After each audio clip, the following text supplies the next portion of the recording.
Assalamualaikum dan salam sejahtera.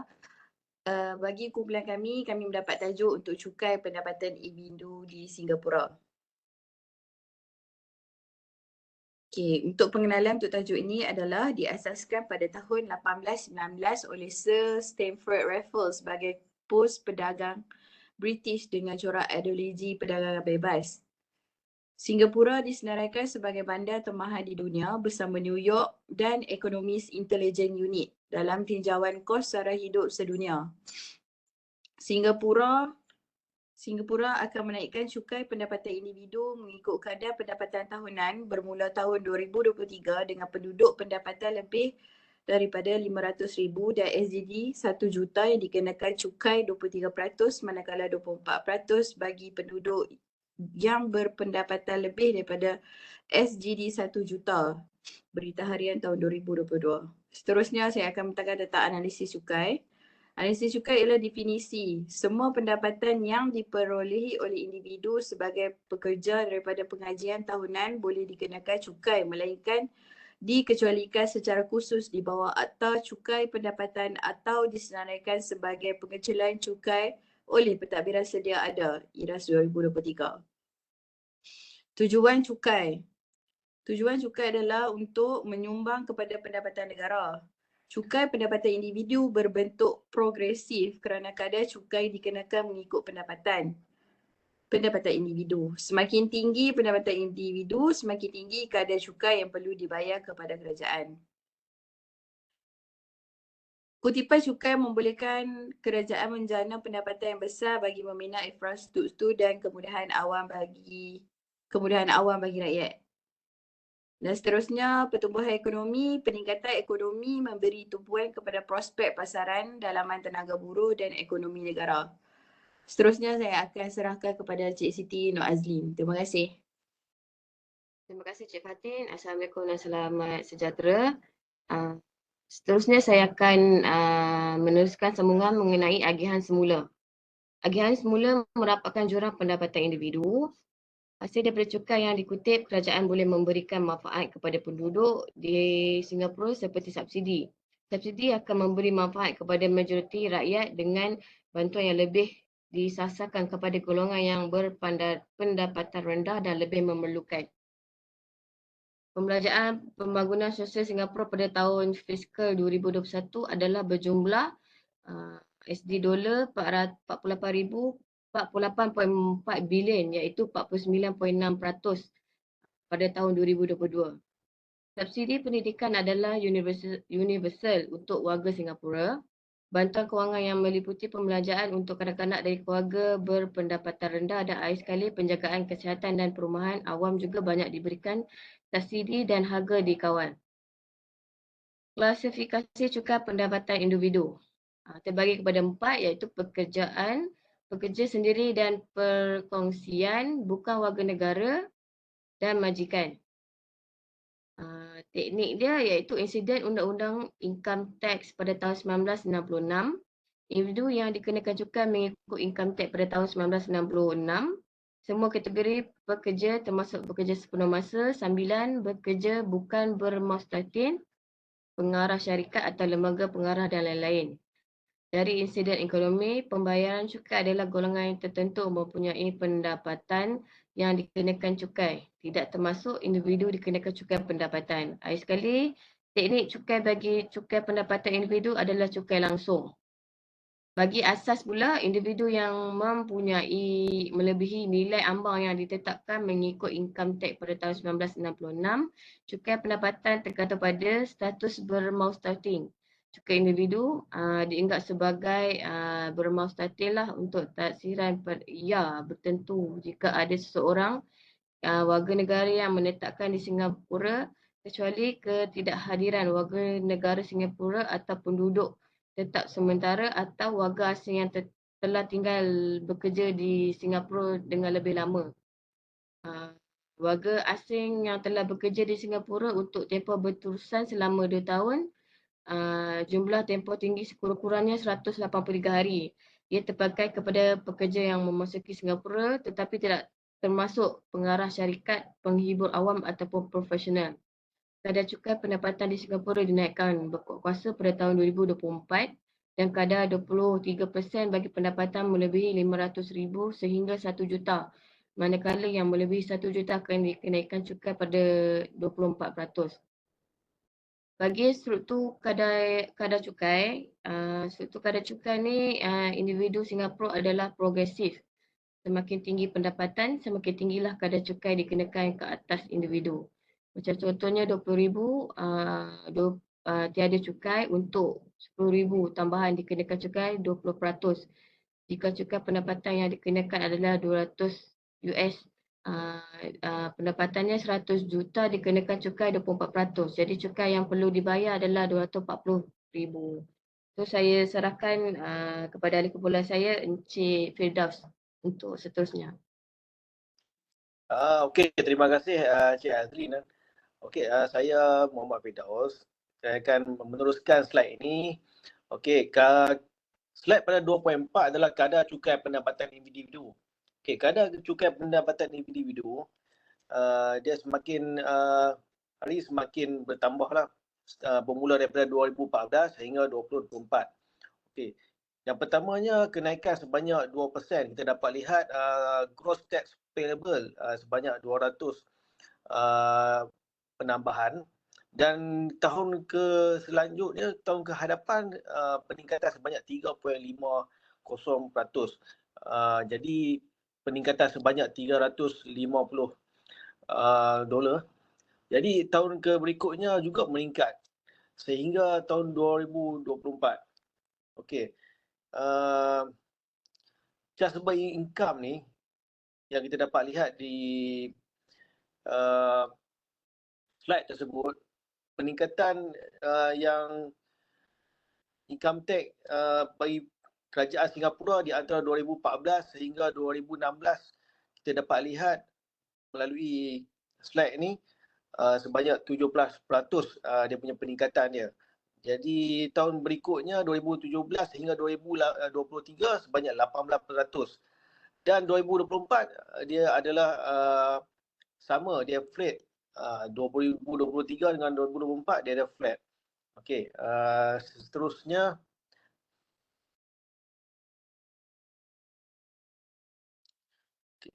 okey, 2.5 prinsip percukaian. Equity adalah nilai cukai yang dibayar oleh pembayar cukai berasaskan tingkat pendapatan. Semakin tinggi pendapatan, semakin tinggi kadar cukai yang akan dikenakan. Okey, kos pentadbiran. Kos pentadbiran ni adalah kos yang ditanggung oleh pihak yang bertanggungjawab dalam mengutip cukai, iaitu kerajaan. Hasil cukai lebih tinggi daripada kos pentadbiran. Okey, kos pematuhan. Kos pematuhan adalah pembayar cukai perlu menyimpan rekod dan mengisi borang cukai yang dikenakan cukai. Setiap tahun pembayar cukai perlu mengisi borang ini untuk merekodkan apa yang dikenakan cukai lah. Okey, 3.0. Cukai, kesan cukai.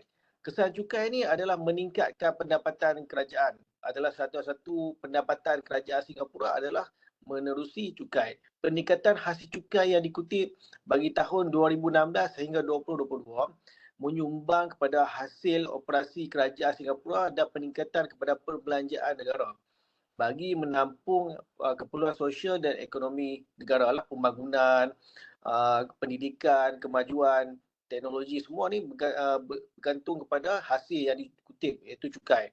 Hasil cukai pendapatan individu 2022 meningkat sebanyak 1.3 bilion dolar disebabkan oleh pendapatan peribadi yang lebih tinggi. Seperti yang kita tahu, semakin tinggi pendapatan seseorang tu, semakin tinggi cukai yang akan dikutip. Okey, cukai dia boleh digunakan untuk menyokong ekonomi dan progres sosial Singapura untuk mencapai pertumbuhan bermutu dan masyarakat inklusif, IRAS. Kita dapat lihat graf cukai ni semakin lama semakin bertambah, bermula daripada 2012. Cukai yang dikutip dengan cukai pendapatan individu. Jadi cukai pendapatan individu ni dia semakin tahun semakin meningkat disebabkan oleh pendapatan yang meningkat. Okey. Next slide. Okey, jumlah pembelanjaan Singapura bermula 2010 hingga 2022 per bilion. Kita dapat melihat yang berwarna biru tu adalah operating dan development itu adalah berwarna kuning, orange. Okey. Bermula 2010, peningkatan yang agak ketara kita dapat lihat iaitu operating sebanyak 34.13 berbanding dengan 2011. Okey, jadi kita dapat lihat 2010 dengan 2017 tu dia ada peningkatan dari tahun ke tahun. Sehingga 2022 peningkatan pembelanjaan percukaian yang dibelanjakan oleh kerajaan Singapura terus meningkat. Okey, seterusnya saya akan menyerahkan slide ini kepada Cik Narawi. Terima kasih.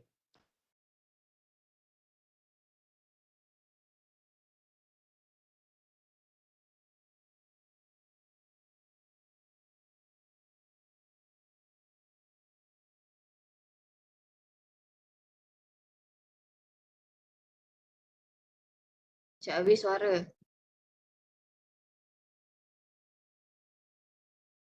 Okey, seterusnya saya akan membentangkan berkenaan dengan kesan cukai iaitu meningkatkan pertumbuhan ekonomi. Kalau kita lihat daripada bajet pembangunan ekonomi Singapura 2019 hingga 2022, kita lihat peningkatan penurunan dapat dilihat pada tahun 2020 kerana disebabkan pandemik COVID-19. Namun pada 2021 kerajaan telah memberi kepada tumpuan kepada pembangunan ekonomi bagi meningkatkan pertumbuhan ekonomi dan menyokong dan menstabilkan pasar ekonomi domestik kesan daripada COVID-19. Lepas tu kerajaan juga menyokong perniagaan yang memulakan usaha transformasi dan menggalakkan perkongsian keuntungan produktiviti dengan pekerja majikan yang layak boleh menggantikan tranche ke-8 pembayaran skim kredit upah pada Mac 2021 melibatkan peruntukan berjumlah 1 bilion lebih kepada 95,000 majikan di Singapura. Ekonomi Singapura berkembang 7.6% pada tahun 2021 selepas pengujupan yang dicatatkan pada 2020. Okey, kita lihat kadar GDP iaitu KDNK Singapura dari tahun 2016 hingga 2022. Daripada 3.319.03 dalam USD bilion pada tahun 2022 meningkat kepada 466.79 USD bilion. Seterusnya kepada agihan semula. Hasil cukai yang dikutip oleh kerajaan akan digunakan dalam pembelanjaan kerajaan Singapura untuk kepada ekonomi, kepada pembangunan sosial, pembangunan ekonomi, pembangunan keselamatan dan hubungan dalaman dan pentadbiran kerajaan. Jadi kita lihat kepada pembangunan sosial yang diperuntukkan adalah pada tahun 2021 iaitu 48.8 bilion. Melibatkan 49.59% daripada keseluruhan perbelanjaan kerajaan pada tahun 2021. Okey, selain itu agihan semula juga kita boleh melihat kepada merapatkan jurang pendapatan di antara golongan yang berpendapatan tinggi dengan rendah. Kita lihat dalam Singapore Gini Coefficient sebelum dan selepas pembayaran cukai. Kalau kita lihat 2014 sebelum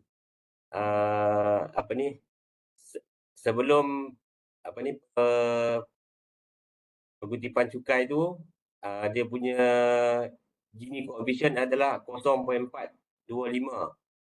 Tapi selepas cukai dipindahkan dia menurun kepada 0.372 pada 2014. Okey, seterusnya Kesimpulan, cukai adalah salah satu sumber kewangan kepada kerajaan untuk meningkatkan taraf hidup rakyat. Kutipan cukai pendapatan ini digunakan oleh kerajaan untuk menyediakan infrastruktur, kebajikan pendidikan dan sosial serta ekonomi negara bagi memastikan objektif kebajikan sosial dan ekonomi sentiasa terjamin. Di Singapura, kerajaan membutuhkan perbelanjaan yang tinggi dalam sektor pembangunan sosial negara tersebut dengan jumlah sebanyak 48.8 bilion bagi tahun fiskal 2021, iaitu sebanyak 49.6% daripada keseluruhan perbelanjaan kerajaan pada tahun 2021.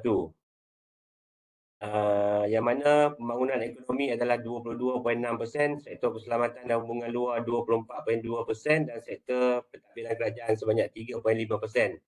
Dalam memastikan peningkatan ekonomi Singapura terus mampan dan berdaya saing, kerajaan Singapura telah meningkatkan kadar cukai pendapatan yang lebih tinggi kepada golongan berpendapatan tinggi berkuat kuasa pada tahun 2024 dengan kadar 23% bagi pendapatan melebihi RM500,000 hingga RM1 juta. Manakala 24% bagi pendapatan yang melebihi RM1 juta. Kenaikan kadar cukai bagi golongan pendapatan tinggi ini bukan sahaja mengurangkan ketidaksamaan sosial, malah bagi memastikan sistem cukai yang lebih adil dan progresif. Sekian saja pembincangan daripada kumpulan kami, iaitu daripada saya, Narawi bin Bakar 282978, Muhammad Firdaus bin Ismail 283021, Nofatin Syafiqah binti Haji Fadizin 283035 dan Siti Nur Azlin binti Azhar 283044. Sekian, terima kasih.